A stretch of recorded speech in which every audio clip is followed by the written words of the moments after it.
There was a man who lived in a city where everyone seemed to be chasing something they could never quite catch. His name was Robert Callahan, and for 23 years he survived on exactly $200 every single month. Not 250, not 220, exactly 200. While his neighbors upgraded their cars and filled their homes with things that glittered under suburban lights, Robert wore the same 3 shirts in rotation, ate the same meals from the same dented pot, and walked everywhere because bus fare felt like theft from his future. People thought they knew his story. They thought they understood his poverty. They were wrong about everything. The day his landlord found the notebook in that small apartment after Robert's unexpected death, the numbers inside didn't just surprise everyone who had ever known him. They shattered every assumption about what it means to live with nothing or to die with everything. If you're watching this from your own corner of the world, from your own small room or your own big house, I want you to do something right now. Tell me in the comments which city you're watching from. Because this story happened somewhere just like where you are. It could have been your neighbor. It could have been the person you passed on the street yesterday and didn't see. And if this story makes you think even once about what you can't see in the lives around you, hit that subscribe button. Let's walk through this together. Because what Robert Callahan did with $200 a month will change the way you see every dollar you've ever spent.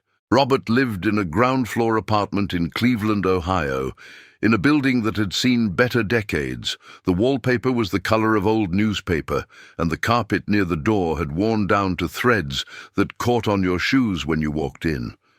His apartment was number 6, at the end of a hallway that smelled like someone else's cooking, and the faint chemical trace of cheap cleaning products.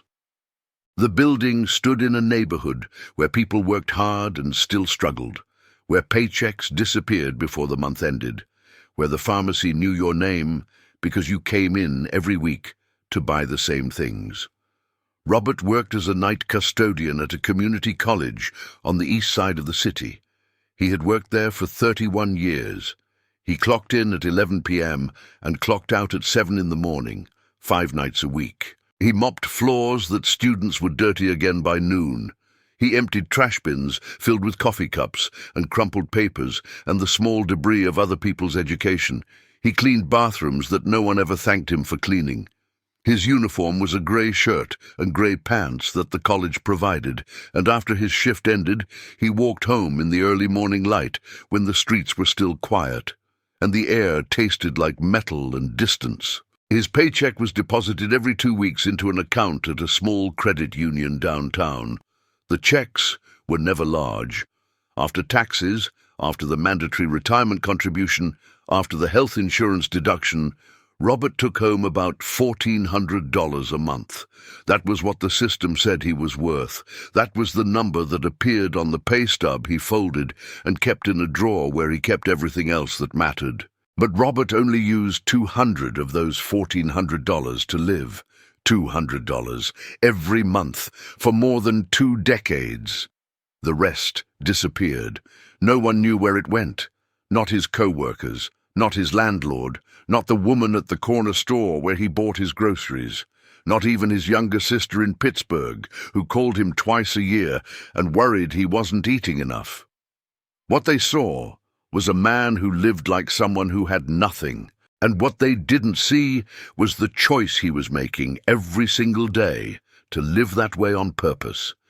Every Sunday morning, Robert walked to the same grocery store 6 blocks from his apartment. He carried a canvas bag that had frayed at the handles. Inside his wallet was exactly $50 in cash, which was his food budget for the week. $50, 7 days, 3 meals a day if you counted coffee as a meal. Most people would say it couldn't be done. Robert had turned it into a science. He bought oatmeal in bulk, 5 pounds for $4. 1 cup of oats cooked with water could carry you through a morning if you didn't think too hard about what you were missing.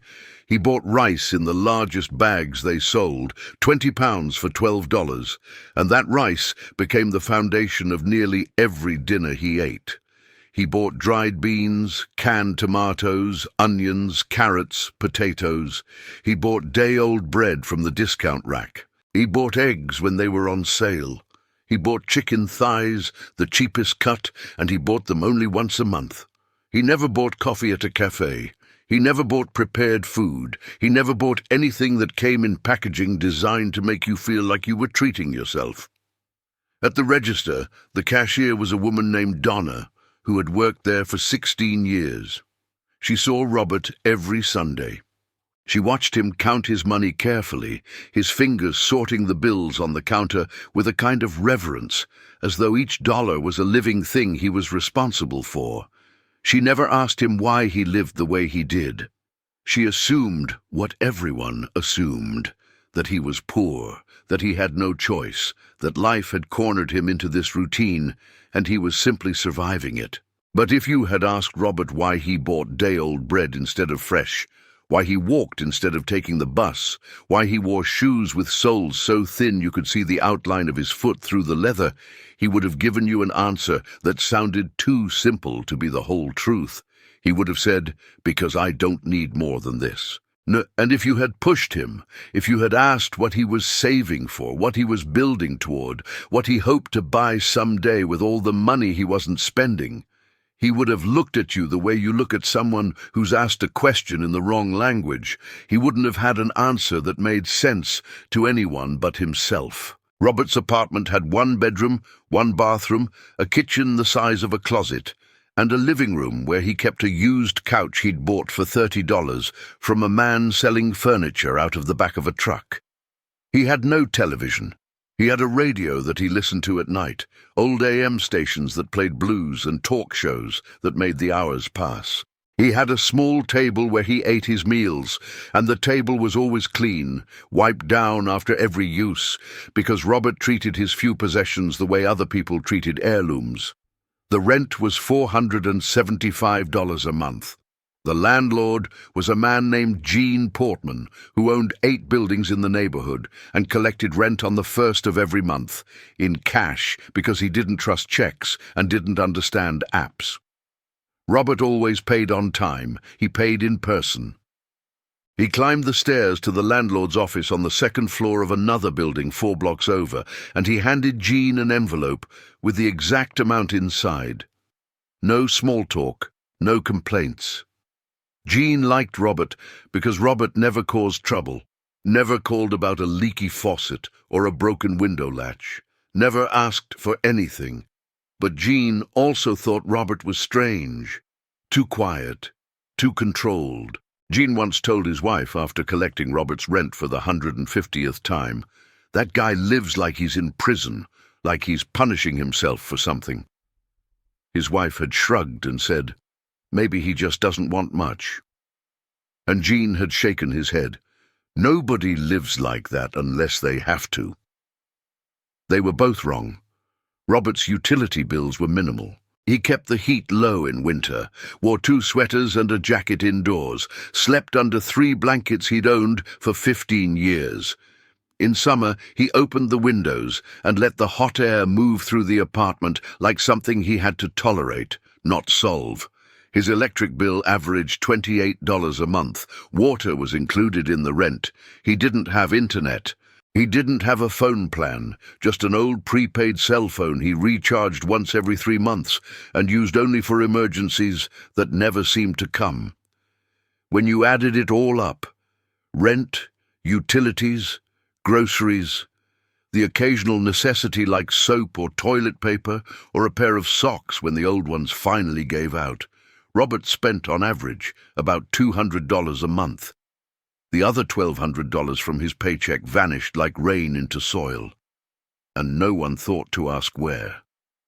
If you're still with me, if this story has you curious, if you're wondering what a man does with $1,200 a month for 23 years when no one's watching, do me a favor.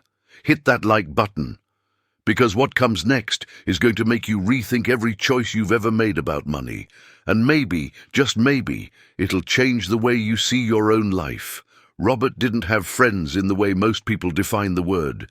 He had co-workers who nodded at him in the break room. He had neighbors who said hello when they passed him in the hallway. He had the woman at the grocery store who recognized his face. But he didn't have anyone who knew him. No one he called to talk. No one who came over to sit at his small table and ask how he was really doing. His sister Marie lived in Pittsburgh with her husband and 2 grown children. She called Robert on his birthday and on Christmas. The conversations were short. She would ask if he was eating well, if he was staying warm, if he needed anything. Robert always said he was fine. He always thanked her. He never asked for help. Marie worried about him the way you worry about someone you love but don't understand. She once offered to send him money.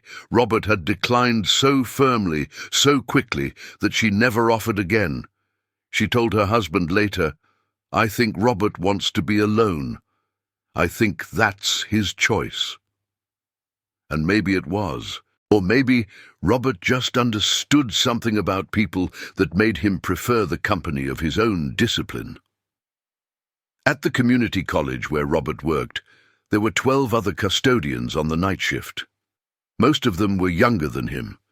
They talked about sports, about their kids, about bills they couldn't pay, about weekend plans and things they wanted to buy. Robert listened.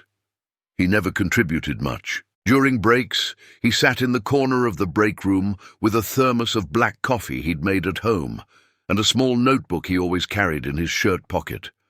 The notebook was brown, the kind you could buy at any drugstore for $2.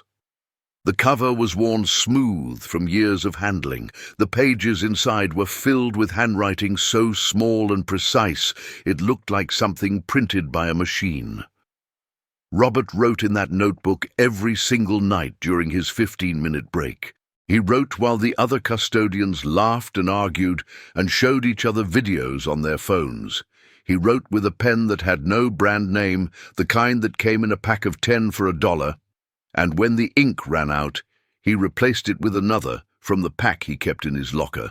One of the younger custodians, a guy named Marcus, who was 24 and always wore headphones around his neck like an accessory, once asked Robert what he was writing. Robert looked up from the notebook, blinked once and said, "Just keeping track of things." Marcus waited for more. There wasn't more. Robert went back to writing. Marcus shrugged and walked away, and later he told another co-worker, "Man, that old dude is weird. He's like a robot or something." The co-worker had laughed and said, "Yeah, but he never misses a shift, never complains. I respect that." And that was all anyone ever said about Robert Callahan at work. He was reliable. He was quiet. He was weird. And that was enough to explain him, or so they thought. The notebook was everything, but no one knew that yet. Robert had started keeping the notebook on his 32nd birthday, which was also the day he decided to change his life in a way that no one around him would ever notice. He had woken up that morning in the same apartment, in the same bed, with the same feeling he'd had for years, that he was living a life that belonged to someone else, that the money he made disappeared into needs and wants he didn't even remember choosing, that he was 40 or 50 years away from anything that felt like freedom. And he had made a decision, not a dramatic one, not the kind you announce, just a quiet decision in a quiet room. He decided that every dollar he didn't absolutely need to survive would go somewhere else, somewhere no one could see, somewhere that would grow slowly, invisibly, inevitably, until one day it became something that mattered. He started tracking every cent. The notebook was his record, his proof, his ritual. Every night during his break, Robert wrote down the day's date, the amount of money he had earned that day, and the amount he had spent. He wrote down what he bought and why. If he spent $3 on a bag of rice, he wrote it down. If he spent 50 cents on a pack of gum, which he did maybe twice a year, he wrote it down. If he found a quarter on the sidewalk, he wrote it down. The notebook was a map of his financial life, drawn one entry at a time, in handwriting so small it would take you an hour to read a single month. But the notebook wasn't just about tracking expenses. That was only the surface. Beneath the daily entries, on pages Robert marked with small folded corners, were other numbers, bigger numbers. Numbers that grew steadily month after month, year after year. Numbers that represented the money he saved, the money he invested, the money he refused to touch, no matter what happened in the world outside his control. Robert had taught himself about investing the same way he taught himself everything. Slowly, carefully, with books from the library and free resources he found at the college where he worked. He read about index funds. He read about compound interest. He read about the simple, boring strategies that didn't make headlines, but made millionaires out of people who had the discipline to follow them for decades.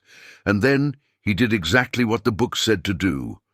He opened a brokerage account. He set up automatic transfers, and every month $1,200 disappeared from his checking account and reappeared in investments that no one knew existed. $1,200 a month. For 23 years. Do the math, but don't do it yet. Because the math is only part of the story. The real story is what it cost him. Not in dollars. In everything else. Take a moment right now. If this story is making you think about your own spending, your own choices, the money you didn't save last month or last year or 10 years ago, drop a comment. Tell me what you're thinking. And subscribe, because this journey we're on together is just beginning, and the ending is going to leave you speechless. Robert's co-workers didn't just think he was poor, they pitied him, and pity has a way of becoming visible, even when people try to hide it.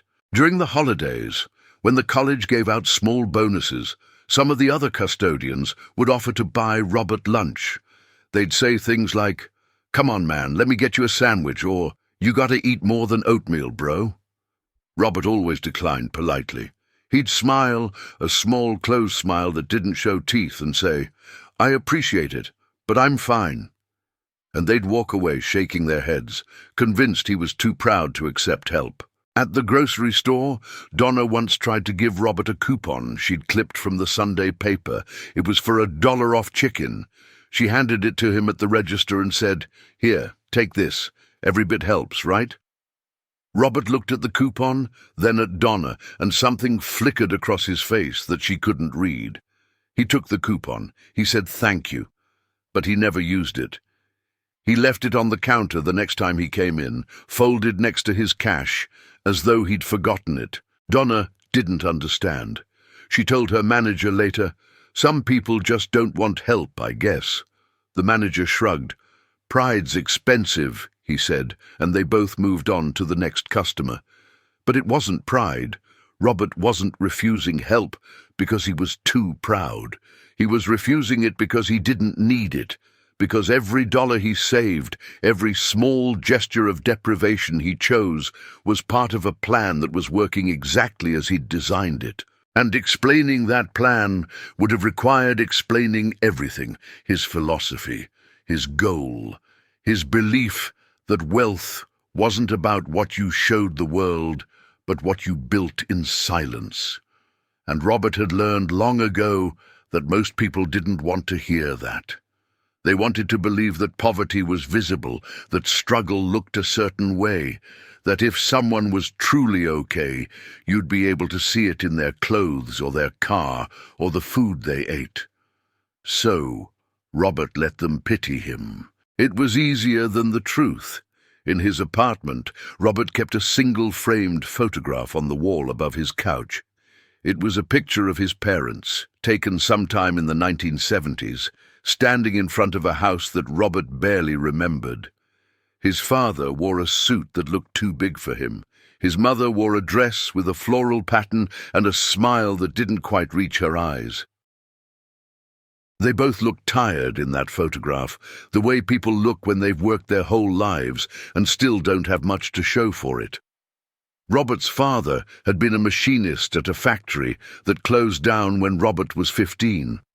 After that, his father worked a series of jobs that paid less and demanded more: loading docks, warehouse shifts, night security. His mother cleaned houses for families who lived in neighborhoods where the lawns were always green and the driveways were always full. Robert remembered his childhood as a series of tight budgets and tighter faces, conversations his parents had late at night when they thought he was asleep, arguments about bills and broken appliances and whether they could afford to fix the car or whether they'd have to make do without it. His father died of a heart attack at 59, 2 weeks after retiring from a job he'd hated for 20 years. His mother died 3 years later, quietly, in a hospital bed, of an illness that had been treatable if they'd caught it earlier. But they hadn't caught it earlier because she hadn't gone to the doctor, because doctors cost money, because she'd spent her whole life putting other people's needs before her own, and by the time she finally admitted something was wrong, it was too late. Robert inherited almost nothing. A few $1,000s from his father's life insurance policy, some old furniture, a box of papers and photographs, and a lesson that burned itself into his mind like a scar that never healed. That working hard wasn't enough. That doing everything right according to the rules you were taught could still leave you with nothing. That if you wanted security, if you wanted freedom, if you wanted to die with dignity instead of debt, you had to do something different. So he did. He didn't want to end up like his father, dying 2 weeks into a retirement he'd spent 40 years dreaming about. He didn't want to end up like his mother, afraid to see a doctor because of what it might cost. He wanted to reach the end of his life and know that he'd been in control, that he'd made choices, not just survived circumstances, that he'd built something that couldn't be taken away by a factory closing or a medical bill or bad luck. And the only way he knew how to do that was to save, not some of his money, most of it, not for a few years, for as long as it took. So when Robert walked past a restaurant and smelled food that made his mouth water, he kept walking. When he saw other people wearing new clothes, driving new cars, taking vacations they posted about online, he felt nothing. Not envy, not regret, not temptation, just a quiet certainty that he was on a different path. A path that didn't look like much from the outside, but a path that was leading him somewhere they'd never reach. Robert's shoes were a problem. He owned 2 pairs.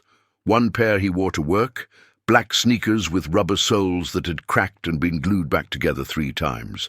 The other pair he wore everywhere else, brown leather shoes he'd bought at a thrift store for $6, and they pinched his toes when he walked more than a mile. Every few months the soles wore through, and he'd take them to a shoe repair shop on the west side of the city where an old man named Vincent worked in a space the size of a closet, surrounded by the smell of leather and glue and decades of dust. Vincent charged $5 to re-sole a pair of shoes. Robert always paid in exact change. Vincent never asked why Robert didn't just buy new shoes. Maybe he understood. Maybe he didn't care. But once, after Robert had brought in the same pair of brown shoes for the 4th time, Vincent looked up from his workbench and said, "You know, my friend, at some point it costs more to fix something than to replace it." Robert nodded. He said, "I know." And then he left, and he came back a week later to pick up the shoes, and he wore them for another 6 months. People who saw Robert on the street didn't see a man with a plan. They saw a man in worn-out shoes and faded clothes, walking with his head down, carrying a canvas bag, moving through the world like he was trying not to take up space. They saw someone who'd been left behind, someone the economy had chewed up and forgotten, someone to pity or ignore, or sometimes, if they were in a generous mood, help with $1 or a kind word. But Robert didn't want their pity. He didn't need their help. He was exactly where he'd chosen to be. And the gap between what people saw and what was real was a gap that grew wider every single month. If you've made it this far in the story, you're the kind of person who sees things other people miss. So leave a comment right now. Tell me what you think Robert is building. Tell me if you've ever lived on less than you had to because you were planning for something bigger. And if this story is changing the way you think about money, hit that subscribe button, because we're only halfway through. And the revelation is coming. One winter, when Robert was 48 years old, the heating system in his building broke. It was January. The temperature outside dropped to 15 degrees. Inside his apartment, it wasn't much warmer. Gene, the landlord, said the repair would take a week, maybe 2. He offered to reduce everyone's rent for the month, $50 off.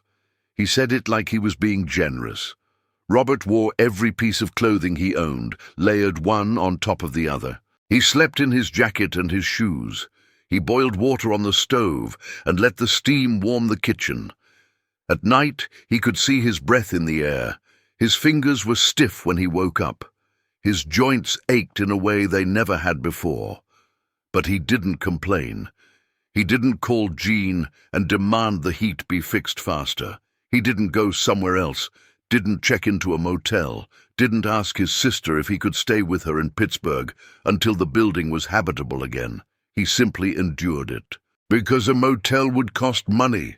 Because going to Pittsburgh would cost money. Because complaining might make Gene raise the rent next year, and Robert couldn't afford that.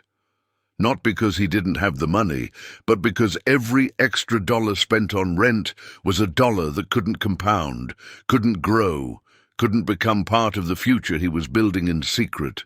One of his neighbors, a woman named Angela, who lived in apartment 4 with her teenage daughter, knocked on Robert's door during that cold week. She was holding a space heater she'd bought at a discount store. She said, "I bought 2. You can use this one. Just bring it back when the heat's fixed." Robert looked at the space heater. He looked at Angela. He said, "I can't pay you for it." Angela laughed, not unkindly. She said, "I'm not asking you to pay me. I'm lending it to you. We all need help sometimes." Robert hesitated. Then he took the space heater. He said thank you. And when the heat was fixed 10 days later, he returned it, cleaned and wiped down, with a small envelope containing a $10 bill and a note that said, "For the electricity." Angela opened the envelope and stared at the money. She went back to Robert's door and knocked. When he answered, she tried to give the $10 back. She said, "You don't need to do this. It was a gift." Robert shook his head. He said, "You used electricity to run that heater. I used that electricity. I should pay for it." Angela looked at him like he was a puzzle she couldn't solve. She said, "You're a strange man, Robert Callahan." He nodded. He said, "I know." And he closed the door.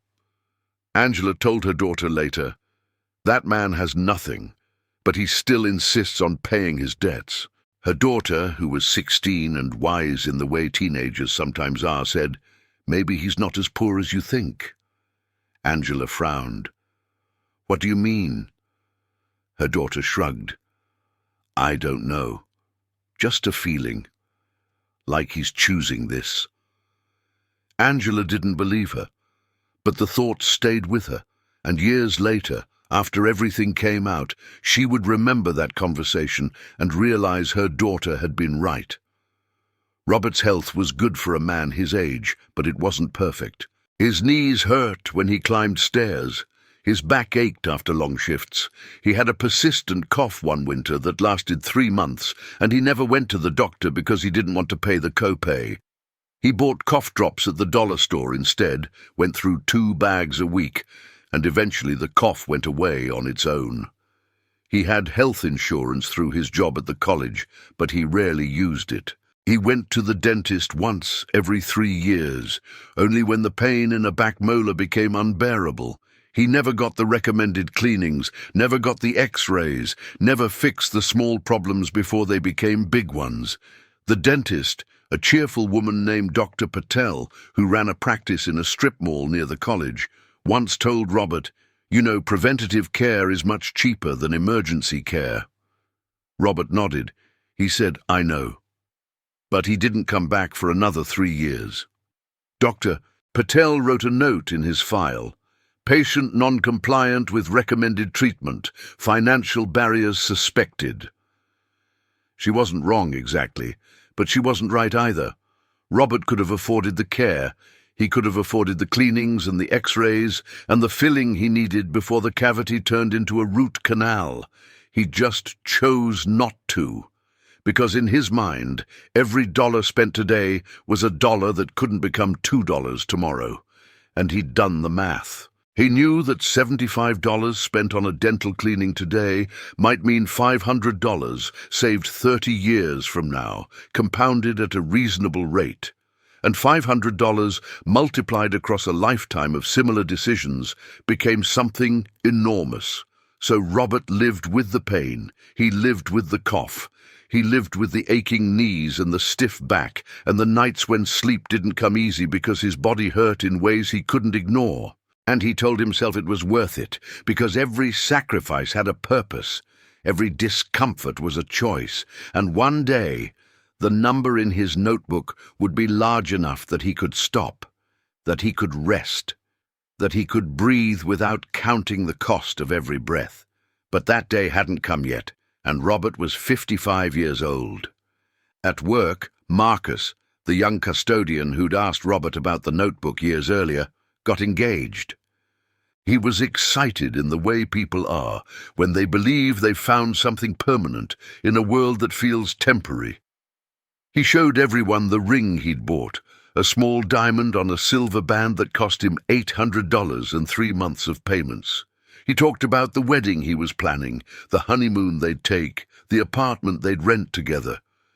During a break, Marcus sat next to Robert and said, "Man, I don't know how I'm going to pay for all this. Between the wedding and the deposit on the apartment and everything else, I'm looking at like 10 grand, maybe more, and I'm already in debt from my car and my student loans." He laughed, but it was the kind of laugh that had worry in it. He looked at Robert, expecting sympathy or advice or at least acknowledgement. Robert sipped his coffee. He said, "Congratulations on the engagement." Marcus waited. There was nothing else. He said, "That's it? That's all you got?" Robert looked at him. He said, "What do you want me to say?" Marcus shrugged. "I don't know. Maybe how you'd handle it. Maybe some advice." Robert was quiet for a long moment. Then he said, "I wouldn't spend $10,000 I didn't have." Marcus laughed again, uncomfortable this time. "Yeah, well, not everyone can live like you, man. Some of us actually want to enjoy life." Robert didn't react. He just nodded. He said, "That's fair." And he went back to his notebook. Marcus walked away, thinking Robert was judgmental, out of touch, maybe even a little sad. He told his fiancée later, "There's this guy at work who's like the cheapest person I've ever met. He acts like spending money is a crime." His fiancée said, "Some people are just like that. My grandpa was like that, lived through the Depression. Never spent a dime if he didn't have to." Marcus nodded, but it didn't feel the same. His grandpa had a reason. Robert just seemed broken. If Marcus had known what was in Robert's notebook, he might have felt differently, but he didn't know. No one did. The notebook was Robert's secret, his companion, his proof that he existed the way he wanted to exist. Every night, without fail, Robert wrote in it. The pages were filled now, hundreds of them, covering years of entries. The earliest pages had yellowed, the ink had faded slightly, but every number was still legible, every date, every calculation. If you'd opened the notebook and flipped through it slowly, you would have seen the story of a life lived in reverse of everything society tells you to want. You would have seen the month Robert spent $183 instead of $200, because he'd found day-old bagels for free behind a bakery and eaten those for a week.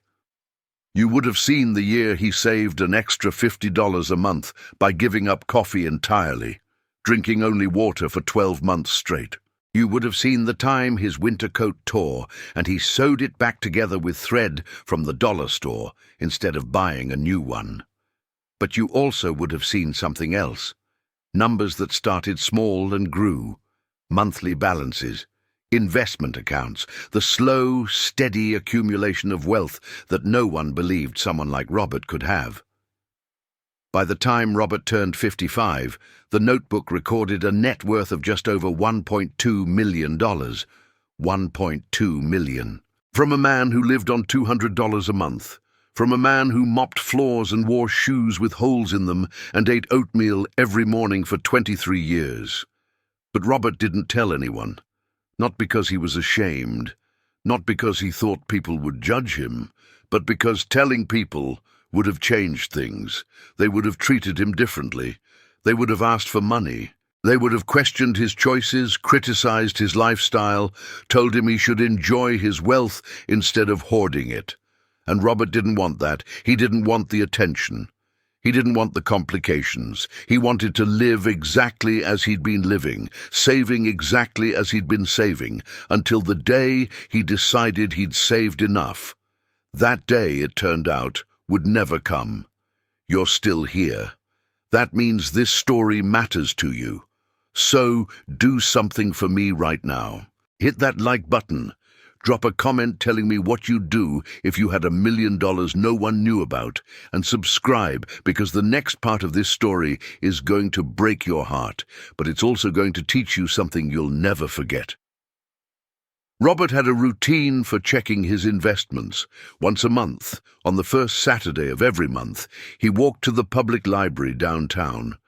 The library had free computers available for 2-hour sessions. Robert would sit at one of the computers in the back corner, log into his brokerage account, and review his portfolio.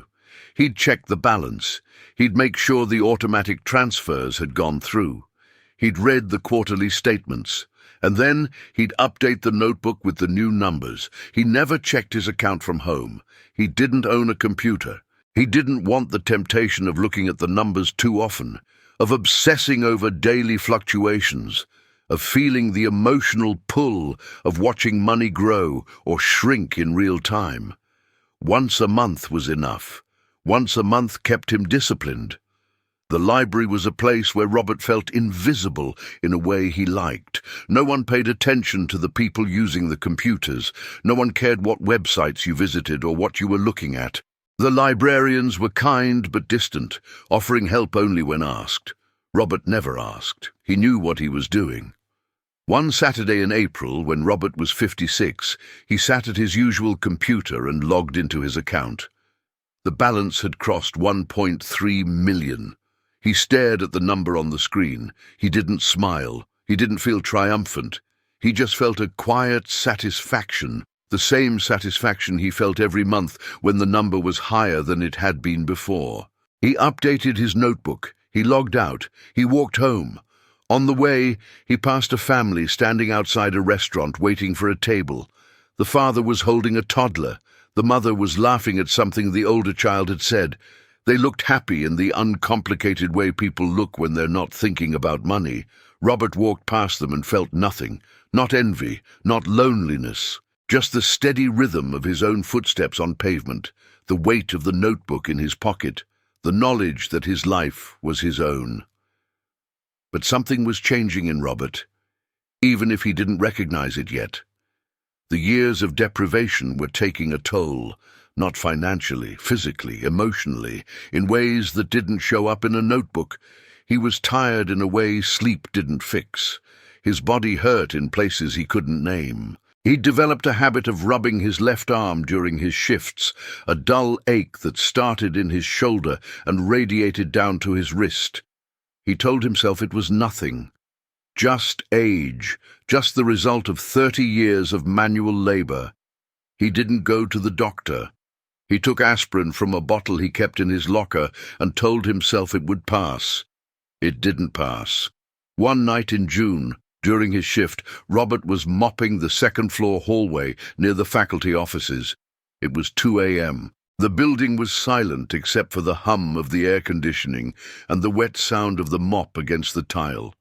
Robert felt a tightness in his chest, a pressure, like someone was sitting on his ribs. He stopped mopping. He leaned against the wall. He waited for it to pass. The pressure got worse. His left arm throbbed, his vision blurred. He felt a wave of nausea roll through him. He thought very clearly, "This is a heart attack." And then he thought just as clearly, I can't afford an ambulance. He sat down on the floor, his back against the wall, the mop still in his hand. He tried to breathe slowly, in through the nose, out through the mouth. He focused on the numbers in his head. 1.3 million, 23 years, $1,200 a month. He thought about the notebook in his pocket. He thought about what would happen to the money if he died right now, sitting in this hallway. Alone. His sister would inherit it. She'd be shocked. She'd cry. She'd wonder why he'd lived the way he did. She'd probably spend it on her kids, on things she'd always wanted, and that would be fine. That would be okay. But Robert wasn't ready for that yet. He wasn't ready to die. He pulled the old prepaid phone from his pocket. His hands were shaking. He dialed 911. The operator answered. Robert said, his voice thin and breathless, I think I'm having a heart attack. The operator asked where he was. Robert gave the address of the college. He told her he was on the second floor, east hallway. She told him to stay calm. She told him help was on the way. Robert hung up. He sat on the floor and waited. He thought about the cost of an ambulance ride, $500, maybe more.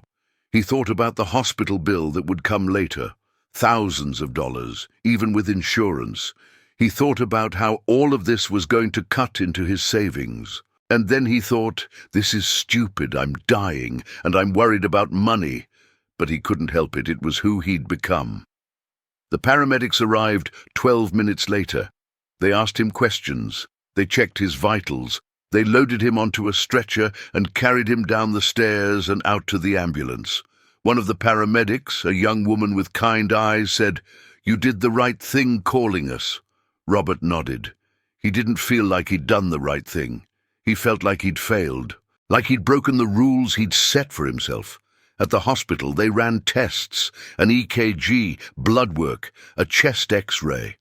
The doctor, a tired-looking man in his 40s, told Robert he'd had a minor heart attack. The arteries were partially blocked. They'd need to do more tests. Maybe a procedure, definitely medication, definitely lifestyle changes. The doctor asked if Robert had been under a lot of stress. Robert said no. The doctor asked if he had a family history of heart disease. Robert said yes. The doctor asked if he'd been experiencing symptoms before tonight. Robert said no, even though it was a lie. The doctor prescribed medications, blood thinners, cholesterol medication, baby aspirin. He handed Robert a stack of pamphlets about heart-healthy diets and exercise and managing stress. He said, You're lucky. This was a warning. Next time might not be. Robert nodded. He said, I understand. But what Robert understood was that he just added another monthly expense. The medications would cost him $60 a month, even with insurance. $60 he hadn't planned for. $60 that would have to come from somewhere. He decided he'd cut his grocery budget. $40 a week instead of $50. He'd make it work. Robert was discharged 2 days later. The bill came 3 weeks after that. $14,000. His insurance covered most of it, but his out-of-pocket cost was still $3,200. Robert looked at the bill and felt something he hadn't felt in years. Anger, not at the hospital, not at the system, at himself, for being human, for having a body that failed, for needing help. He paid the bill in installments, $100 a month for 32 months. He added it to his budget. He adjusted his spending. He kept saving. And he didn't tell anyone what had happened, not his co-workers, not his sister, not even the landlord.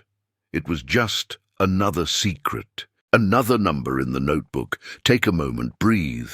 Think about what you've just learned. If this story is making you feel something, anger, sadness, recognition, regret, share it in the comments. Tell me if you've ever sacrificed your health for money, or money for health.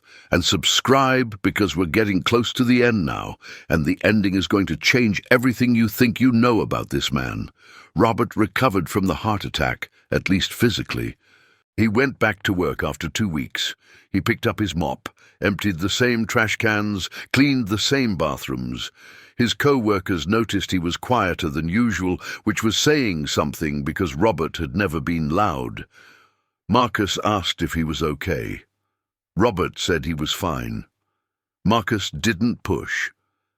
But something had shifted in Robert. He was aware of his body now in a way he hadn't been before. Every ache felt like a warning. Every moment of fatigue felt like a countdown. He was 56 years old. His father had died at 59. He thought about that a lot. He thought about the money, $1.3 million growing every month. Money he'd never spent. Money he'd been saving for a future that was supposed to feel safe and free. But what did safety mean if you couldn't enjoy it? What did freedom mean if you died before you used it? These were questions Robert had never allowed himself to ask.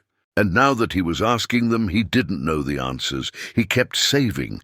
He kept living on $200 a month. He kept writing in the notebook. But for the first time in 23 years, he felt doubt. Not about the math. The math was perfect. Not about the strategy had worked, but about the purpose, the point, the reason he was doing any of this. One night during his shift, Robert was cleaning the faculty lounge when he found a newspaper someone had left on the table. It was opened to the obituaries. Robert didn't usually read the obituaries, but something made him pause. He sat down. He read through the names, the ages, the brief summaries of lives lived and ended. One entry caught his attention. A man named Gerald Hughes, age 58, died peacefully at home surrounded by family, beloved husband, father, and grandfather. The obituary listed his hobbies: fishing, woodworking, coaching, Little League. It listed the places he'd traveled, the people he'd loved. Robert read it twice. He thought about what his own obituary would say. Robert Callahan, age 56, night custodian. No hobbies, no travels, no family nearby, no one to surround him. He closed the newspaper. He went back to work, but the thought stayed with him. A month later, Robert made a decision. He decided he would retire at 60, not because he wanted to stop working, but because if he didn't stop, he might not live long enough to see what he'd built. He had 4 more years of $1,200 a month, 4 more years of compound interest. By the time he turned 60, if nothing catastrophic happened, he'd have close to $1.5 million. And then he'd stop. He'd spend some of it, not all of it, just enough to see what it felt like to live without counting every dollar. He'd travel somewhere. He'd eat at a restaurant without looking at the prices. He'd buy a new pair of shoes that didn't pinch his toes. It wasn't much, but it was something.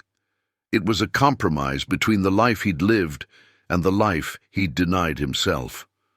Robert felt better after making that decision. Lighter, as though he'd given himself permission to be human. He wrote the plan in the notebook. Retire at 60, begin distributions, allow for modest lifestyle increase. He underlined it twice, and then he went back to saving. 4 years passed. Robert turned 60 in March. He'd been planning this day for years, but now that it was here, it felt smaller than he'd imagined. No celebration, no party. Just another shift at the college, another walk home, another quiet evening in his apartment. His sister called. She sang happy birthday over the phone, slightly off key. She asked if he was doing anything special. Robert said no. She said, "You should treat yourself, Robert. You work too hard." Robert said, "Maybe I will." But he didn't.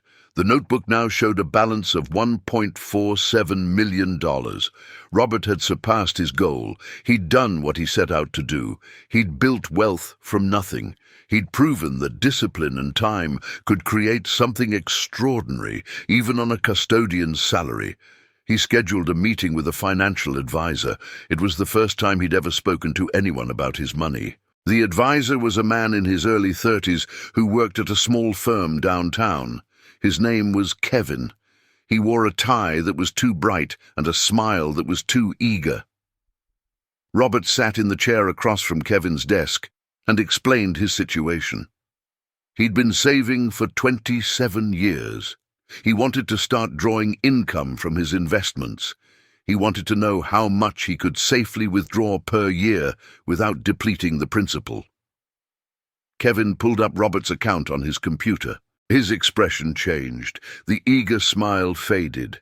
He looked at the screen, then at Robert, then back at the screen. He said, "Mr. Callahan, this is remarkable.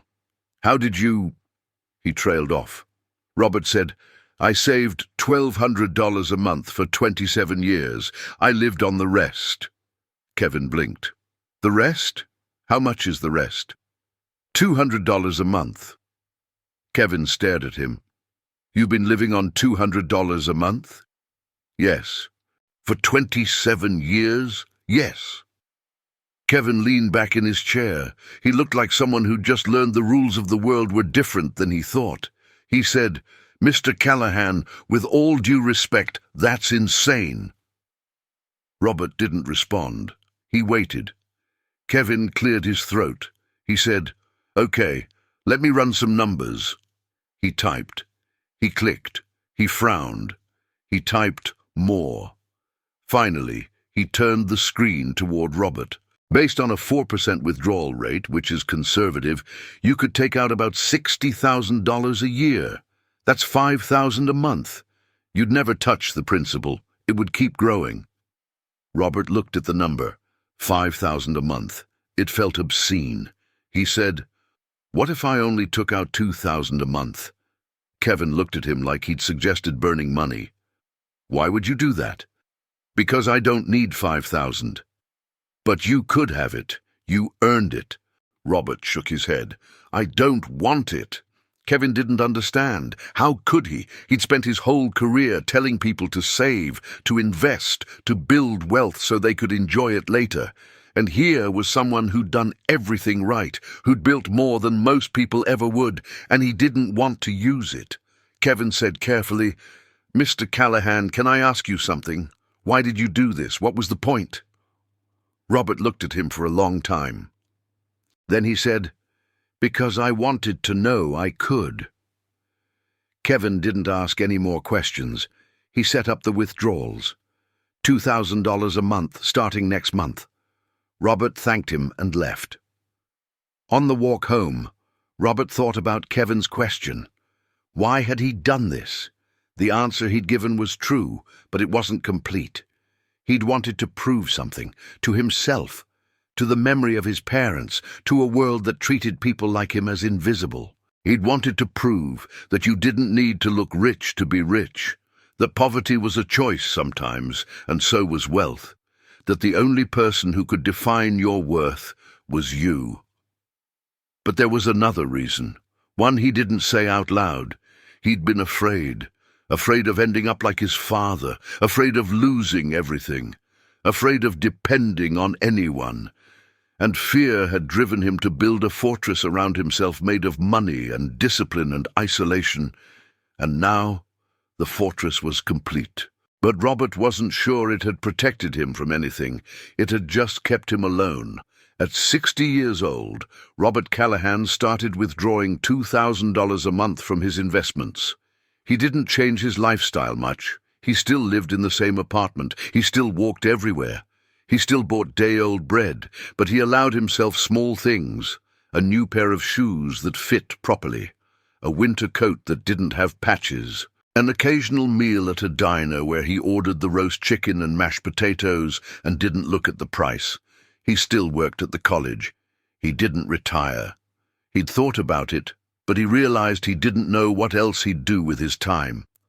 Work gave him structure, routine, a reason to leave his apartment. So he kept mopping floors, kept emptying trash, kept showing up 5 nights a week. His co-workers noticed he seemed different, softer, somehow. Marcus, who was now 33 and married with a baby on the way, said one night, "You seem happier, man. Something change?" Robert shrugged. He said, "Just getting older. You start to care less about things that don't matter."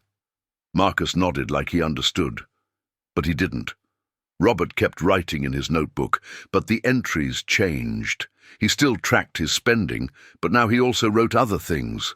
Observations, thoughts, small moments from his day that felt worth remembering.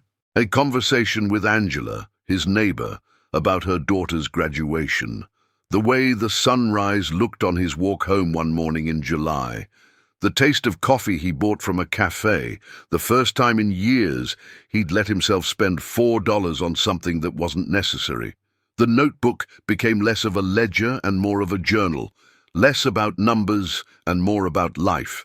One Saturday in October, Robert was at the library, checking his investments as usual.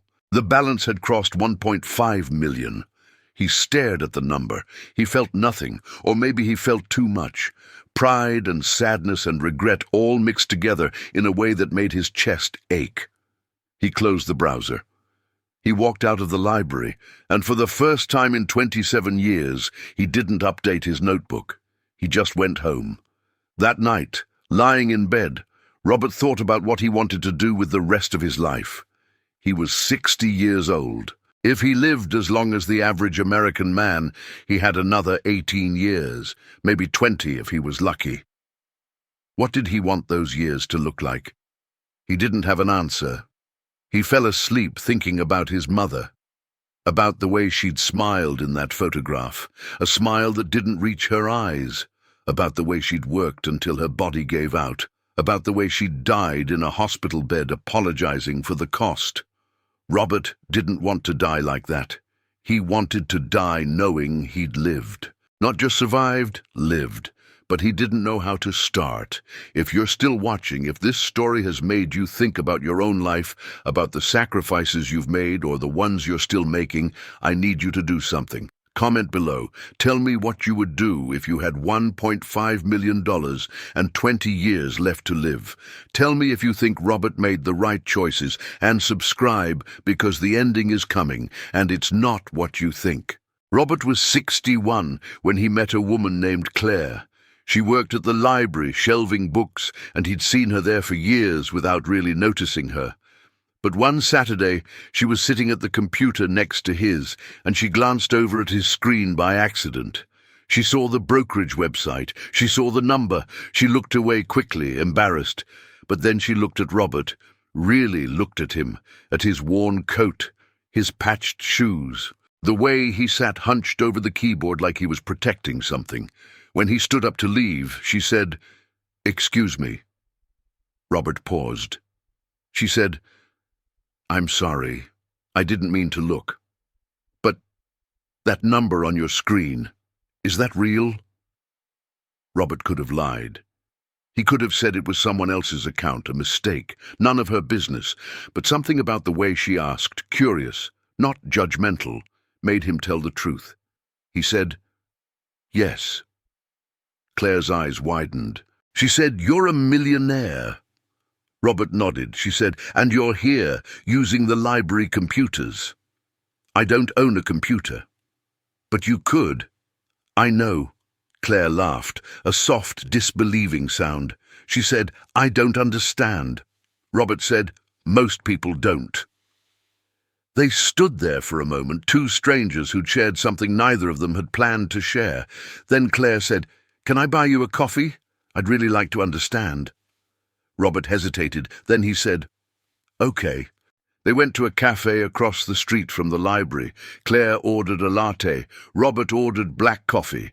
They sat by the window, and Robert told her his story. Not all of it, but enough. He told her about the $200 a month, the 27 years, the notebook, the heart attack, the decision to finally start spending some of the money he'd saved. Claire listened without interrupting. When he finished, she was quiet for a long time. Then she said, "That's the saddest thing I've ever heard." Robert frowned. "Why sad?" "Because you spent your whole life preparing for a future you're not even sure you want." Robert didn't know what to say to that. Claire said, "Can I see the notebook?" Robert pulled it from his pocket. He handed it to her. She opened it carefully, like it was something fragile. She flipped through the pages, reading the tiny handwriting, the columns of numbers, the years of entries. She saw the dates of his parents' deaths. She saw the month of his heart attack. She saw the note about retiring at 60. She closed the notebook. She handed it back. She said, "You're not like anyone I've ever met." Robert said, "Is that good or bad?" "I don't know yet." They talked for 2 hours. Claire told him about her own life. She was 57, divorced, no kids. She'd worked at the library for 15 years. She liked books better than people, but she was trying to change that. She'd made mistakes with money when she was younger, bought things she didn't need, lived beyond her means, and now she was playing catch-up. She had maybe $80,000 saved for retirement. It wasn't enough, but it was better than nothing. She said, "I wish I'd done what you did. I wish I'd been that disciplined." Robert said, "You wouldn't have wanted my life." "Maybe not, but I wouldn't mind having your savings." They both laughed. It felt strange to Robert, laughing with someone about money. He couldn't remember the last time he'd done that. Claire said, "What are you going to do with it? The money?" Robert said, "I don't know. You should do something. Something big. Something that matters." "Like what?" Claire shrugged. "I don't know. Travel. Help people. Leave a legacy. You worked so hard for it. It should mean something." Robert thought about that. He'd never considered the money in terms of legacy. He'd always thought of it in terms of security, safety, control. But maybe Claire was right. Maybe it should mean something more. He said, "Would you like to have dinner sometime?" Claire smiled. "Are you asking me on a date?" "I think so. I'm not sure. I've never done this before." "Never been on a date?" "Not in a very long time." Claire said, "Then yes, I'd like that." Over the next 6 months, Robert and Claire saw each other regularly. They had dinners at diners and cafes. They went to movies. They walked through parks. Claire introduced Robert to small pleasures he'd denied himself for years. A good meal, a comfortable seat at a theatre, a day spent doing nothing but enjoying someone's company. Robert introduced Claire to the idea that wealth didn't have to look like wealth, that richness could be hidden, that the most important things you owned didn't have to be visible. Claire once said, "You know what's funny? You have more money than almost anyone I know, but you're the least materialistic person I've ever met." Robert said, "Money doesn't mean anything if you don't have a reason to spend it." "And now you do?" He looked at her. "Maybe." Robert started spending more, not extravagantly, but more than $200 a month. He bought Claire gifts, small things, a scarf she admired in a shop window, a book she mentioned wanting to read. He paid for their dinners without hesitation. He even bought a used laptop so he could email her during the day. Claire told him he was changing, becoming more open, more human. Robert wasn't sure if that was true, but he felt different, less rigid, less afraid.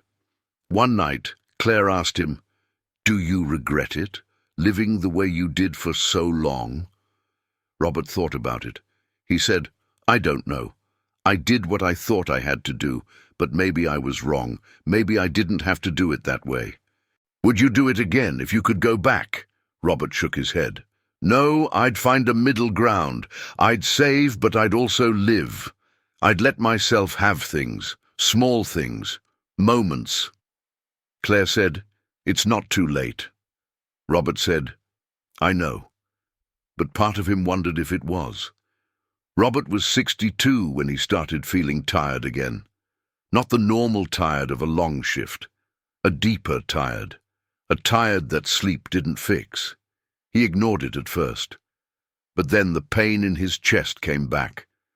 The tightness, the pressure, and this time he didn't wait. He went to the doctor. The tests showed his heart was getting worse. The arteries were more blocked. The previous heart attack had caused damage that couldn't be undone. The doctor recommended surgery, a bypass. He said it was serious, but it was also common, People recovered. People lived for years after. Robert asked about the cost. The doctor said insurance would cover most of it, but there would still be out-of-pocket expenses. Maybe $5,000, maybe more. Robert said he'd think about it. Claire was with him when he got the news. She said, "You're going to do the surgery, right?" Robert said, "I don't know." "What do you mean you don't know? This isn't optional. You need it. It's expensive." Claire stared at him. "You have $1.5 million. How can you say it's too expensive?" Robert didn't have an answer, or he had too many answers. He said, "I've spent my whole life avoiding expenses like this. And look where it got you. You're 62, and your heart is failing because you didn't take care of yourself when you should have." Robert looked away. She was right. He knew she was right. Claire said more gently, "Robert, you can't take the money with you. You know that, right? Whatever you've saved, whatever you've built, it doesn't matter if you're dead." Robert said, "I know." He scheduled the surgery. The surgery was in January. Robert took a leave from work. Claire stayed with him the night before in his small apartment, and they talked until late. She told him about her ex-husband, about the mistakes she'd made, about the things she wished she'd done differently. Robert told her about his parents, about the photograph on the wall, about the fear that had driven him for so many years. He said, "I'm scared." Claire held his hand. She said, "I know." The surgery lasted 6 hours. It went well, the doctors said. Robert woke up in a recovery room with tubes in his arms and a dull ache in his chest. Claire was there, sitting in a chair beside the bed. She smiled when she saw him open his eyes. She said, "You made it." Robert said, "How much did it cost?" Claire laughed. She said, "Only you would ask that." Robert spent a week in the hospital. The bill came to $18,000. After insurance, his portion was $6,200. He paid it without hesitation. It was the first time in his life he'd spent money on himself without calculating the compound cost. It felt strange, liberating and frightening at the same time. When he got home, Claire helped him recover. She brought him meals. She made sure he took his medications. She sat with him while he rested, and slowly Robert began to understand something he'd spent his whole life resisting, that needing people wasn't weakness, that accepting help wasn't failure, that love and money were connected in ways he'd never let himself see. One afternoon, while Claire was washing dishes in his tiny kitchen, Robert said, "I want to give you something." Claire turned around. "What?" "Money. Some of my money. I want you to have it." Claire shook her head. "Robert, no. That's yours. I don't need all of it. You said you're behind on retirement. Let me help." "I can't accept that." "Why not?" "Because it feels wrong." Robert said, "It feels wrong to me not to share it. I've spent my whole life hoarding. Let me do something different." Claire was quiet. Then she said, "How much?" 100,000. Claire's eyes widened. "Robert, that's insane." "It's less than 10% of what I have, and it would change your life." Claire sat down. She looked at him. She said, "Why?" Robert said, "Because you made me remember what it feels like to be alive, and that's worth more than any number in a notebook." Claire started crying. She said, "I don't deserve this." Robert said, "Neither did I, but I have it, and I'd rather share it with you than die alone with a balance sheet." Claire accepted the money. Robert transferred it the next week. He updated his notebook with the new balance, 1.38 million. He looked at the number and felt nothing but peace. Robert lived for 2 more years after the surgery. He retired from the college at 63. He spent his days with Claire. They traveled, small trips to places neither of them had been. They went to the ocean. They went to the mountains. They stayed in modest hotels and ate at local restaurants and walked slowly through towns where no one knew them. Robert started giving money away, not large amounts, but regular amounts. He donated to the library where he'd met Claire. He set up a scholarship at the community college where he'd worked for students who needed help with tuition. He gave money to his sister, who cried on the phone and said she'd never imagined Robert had been living the way he had, saving the way he had, suffering the way he had. Robert's health declined slowly. His heart couldn't handle the strain of 6 decades of deprivation. The surgeries had bought him time, but not as much as he'd hoped. He knew he was dying. The doctors told him as much. Maybe a year, maybe less. He wasn't afraid. One evening, sitting with Claire on the couch in his apartment, Robert said, "Do you think I wasted my life?" Claire said, "No, you lived the life you chose. That's not a waste." "But I could have enjoyed it more. I could have spent the money. I could have had things." Claire said, "But you wouldn't have been you, and I love who you are." Robert smiled. It was a tired smile, but it was real. He said, "I want you to have the rest. When I'm gone, all of it." Claire started to protest, but Robert held up his hand. "I don't have anyone else. My sister is fine. She doesn't need it. But you do, and you'll use it better than I ever did." Claire said, "What do you want me to do with it?" Robert thought for a moment. Then he said, "Live, just live. Don't save it all. Don't hoard it. Spend some, give some away, enjoy it. That's what I should have done. So do it for me." Claire nodded. She said, "I will." Robert died in March, 3 months before his 65th birthday. He died in his sleep, in his apartment, with Claire in the next room. It was a quiet death, a peaceful one, the kind of death you hope for if you have to die. The landlord, Gene Portman, found the notebook when he was cleaning out the apartment. He opened it out of curiosity. He read the first page, then the second. Then he sat down on the couch Robert had bought for $30 40 years earlier, and he read the entire notebook from beginning to end. When he finished, he called his wife. He said, "You're not going to believe this." And he told her about Robert Callahan, the man who lived on $200 a month and died with $1.5 million he barely touched. Gene's wife said, "Why would anyone do that?" Gene said, "I don't know, but I think he was trying to prove something. To himself, to the world, that you don't need to look rich to be rich, that wealth is a choice, that discipline is power." His wife said, "It sounds lonely." Gene said, "Yeah, it does." But Gene didn't know about Claire. He didn't know about the last 2 years, the trips, the laughter, the way Robert had finally learned to spend. He didn't know about the $100,000 Robert had given away, or the scholarship, or the donations. He only knew what the notebook showed. And the notebook showed a man who lived in deprivation and died in secret. The story spread. Gene told his friends told their friends. Someone posted about it online. A journalist wrote an article. Robert Callahan became a symbol. Some people called him a genius. Others called him tragic. Some said he was an inspiration, proof that anyone could build wealth if they had the discipline. Others said he was a cautionary tale, proof that money without joy is meaningless. Everyone had an opinion. Everyone thought they understood. But no one really knew Robert Callahan. Not the way Claire did. Not the way he'd known himself in those final years. Claire kept the money. She used it the way Robert had asked her to. She traveled. She donated. She helped people who needed help. She lived a life that balanced saving and spending, discipline and joy. And every time she spent money, she thought of Robert.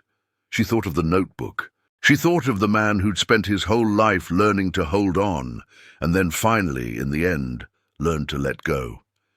Years later, when Claire was 73, and sitting in her own small apartment with her own notebook where she tracked her own finances, someone asked her what Robert's story meant, what the lesson was, what people should learn from a man who lived on $200 a month and died with $1.5 million. Claire thought about it. Then she said, I think the lesson is that there's no lesson. Or maybe the lesson is that everyone's path is different. Robert did what he had to do to feel safe. And maybe he waited too long to feel free.